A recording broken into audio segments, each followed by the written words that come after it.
We return to our lead story, the resignation of Robert Mugabe, for a closer look at what his 37-year rule left behind and where Zimbabwe's people hope to go now. I'm joined by Blessing Zulu, a reporter for the Voice of America and previously a reporter in Zimbabwe, and Ambassador Johnny Carson. He was Assistant Secretary of State for African Affairs under President Obama and Ambassador to Uganda, Kenya, and Zimbabwe over the course of his decades of foreign service. He's now a senior advisor at the U.S. Institute of Peace. And we welcome both of you to the NewsHour. Ambassador Carson, I'm going to start with you. 37-year career. That means you were just beginning as Robert Mugabe was first taking power. What do you make of this big news today, his stepping down? This is an important occasion for Zimbabwe.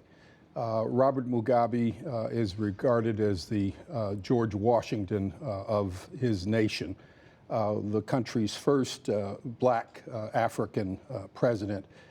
There was so much hope in the early days of his presidency that he would lead his country forward. Instead, over the last 20 years, we have seen a tremendous regression both politically and economically in Zimbabwe. The country is economically on its back. Blessing Zulu, what has he meant? I mean, how do you sum up 37 years?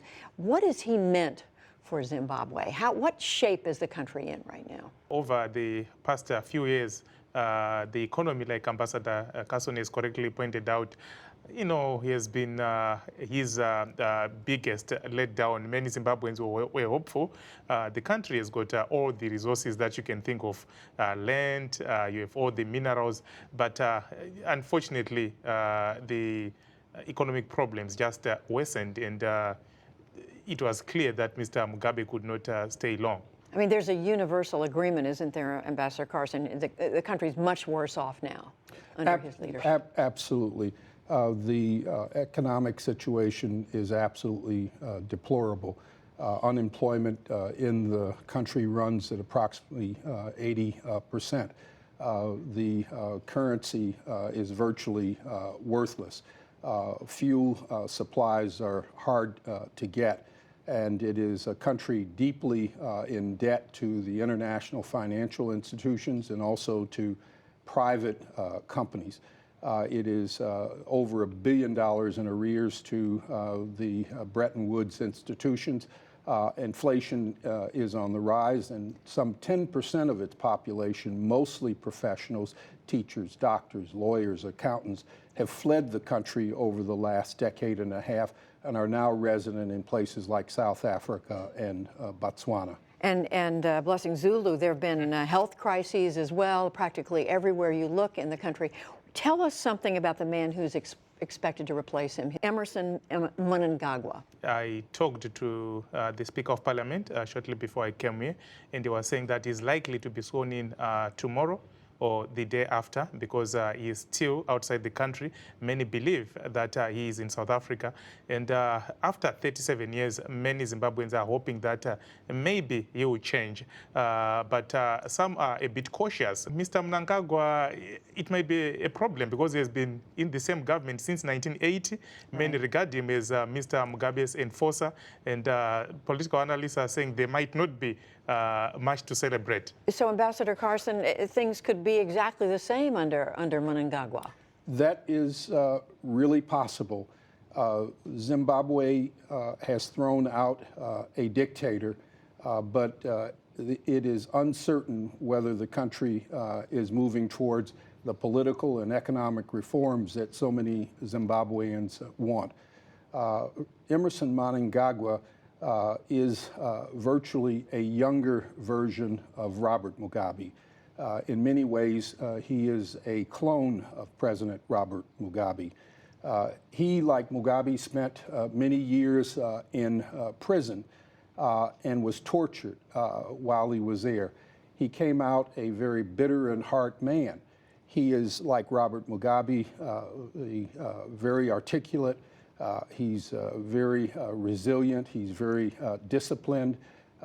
He, however, has served as the enforcer, as Blessing has said, serving initially as the country's intelligence chief for nearly a decade, and responsible for some of the country's worst human rights violations in 1980 and again in 2008 and 2009 when Robert Mugabe stole an election. So, Blessing Zulu, if that's the case, what is there to hope for the people of Zimbabwe?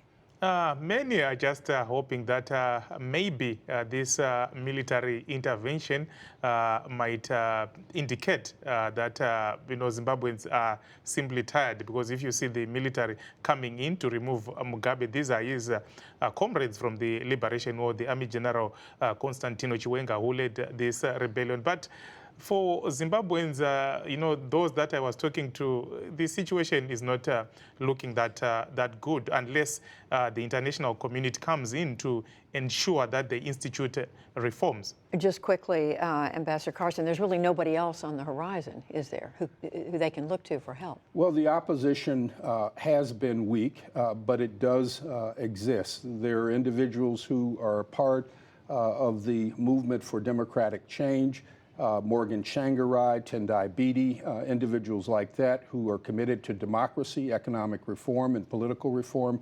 And there are other individuals who were part of ZANU-PF who were thrown out. The ruling party. The ruling party, who were thrown out some time ago, Joyce Mujuru. So there are voices who can be incorporated into a government who reflect the kinds of reforms politically and economically that people want.